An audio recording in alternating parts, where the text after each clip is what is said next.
Assalamualaikum warahmatullahi wabarakatuh. Di sini saya akan membahas studi kasus tentang tahapan dari fungsi manajemen manufaktur, manajemen persediaan, siklus penjualan, dan pencatatan laporan keuangan pada PT Bulan Sabit. Namun sebelum itu, perkenalkan nama saya Filda Ibatur Rahma, NPM 190 120100006. Selanjutnya kita masuk ke dalam pembahasan. Di suatu perusahaan bernama PT Bulan Sabit yang bergerak di bidang industri makanan minuman telah melakukan ekspansi bisnis ke 3 pulau besar di Indonesia, yaitu Sumatera, Kalimantan, dan Sulawesi. Masing-masing general manager dari kantor cabang tersebut diminta untuk memenuhi laporan perkembangan yang terjadi selama 3 bulan sejak perusahaan cabang tersebut berdiri. Posisikan diri saudara sebagai general manager yang telah memimpin perusahaan cabang selama 3 bulan terakhir dan buatlah serta berilah penjelasan mengenai 5 tahapan dari fungsi manajemen manufaktur. Yang kedua, manajemen persediaan minimal 20 barang. Yang ketiga, siklus atau proses penjualan dengan transaksi tunai dan kredit. Yang keempat, pencatatan laporan keuangan perusahaan atas transaksi yang telah dilakukan. Yang pertama, saya akan membahas tentang 5 tahapan dari fungsi manajemen manufaktur. Menurut David, tahun 2010, fungsi-fungsi dasar manajemen produksi, fungsi produksi, dan operasional suatu bisnis mencakup semua aktivitas yang mengubah input menjadi barang atau jasa. Ada beberapa fungsi dasar manajemen produksi. Yang pertama, proses. Proses berkaitan dengan rancangan sistem produksi fisik. Dalam sebuah proses mencakup pilihan teknologi, tata letak fasilitas, analisis alur proses, lokasi fasilitas, perimbangan lini, pengendalian proses, dan analisis transportasi. Yang kedua, kapasitas. Kapasitas berkaitan dengan penentuan tingkat output optimal bagi organisasi, tidak terlalu banyak dan tidak juga terlalu sedikit. Kapasitas meliputi peramalan, perencanaan fasilitas, perencanaan agregat, penjadwalan, perencanaan kapasitas, dan analisis antrean. Dan yang ketiga, persediaan. Persediaan menyangkut pengelolaan tingkat bahan mentah, proses pengerjaan, dan barang jadi. Persediaan mencakup apa yang perlu dipesan, kapan dipesan, seberapa banyak pesanannya, dan penanganan bahan-bahan.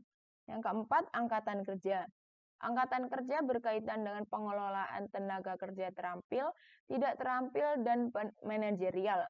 Angkatan kerja meliputi rancangan kerja, pengukuran kerja, pengayaan kerja, standar kerja, dan teknik-teknik motivasi. Dan yang terakhir ada kualitas. Kualitas bertujuan untuk memastikan bahwa barang dan jasa berkualitas tinggilah yang diproduksi. Kualitas meliputi pengendalian atau kontrol kualitas, penentuan sampel, pengujian, penjaminan kualitas, dan pengendalian biaya.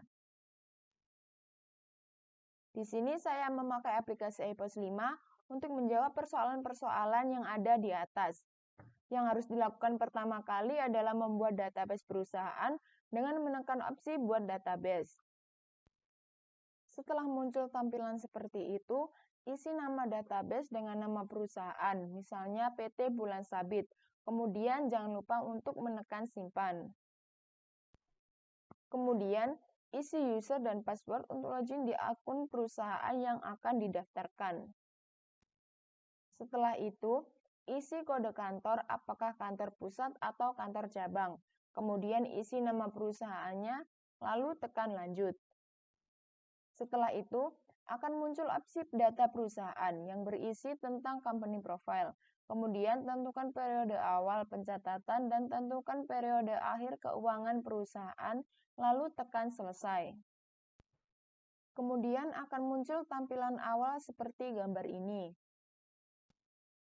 Jika ingin menginput persediaan barang, pilih opsi master data, kemudian item baru, kemudian isi data umum tentang produk yang akan diinput.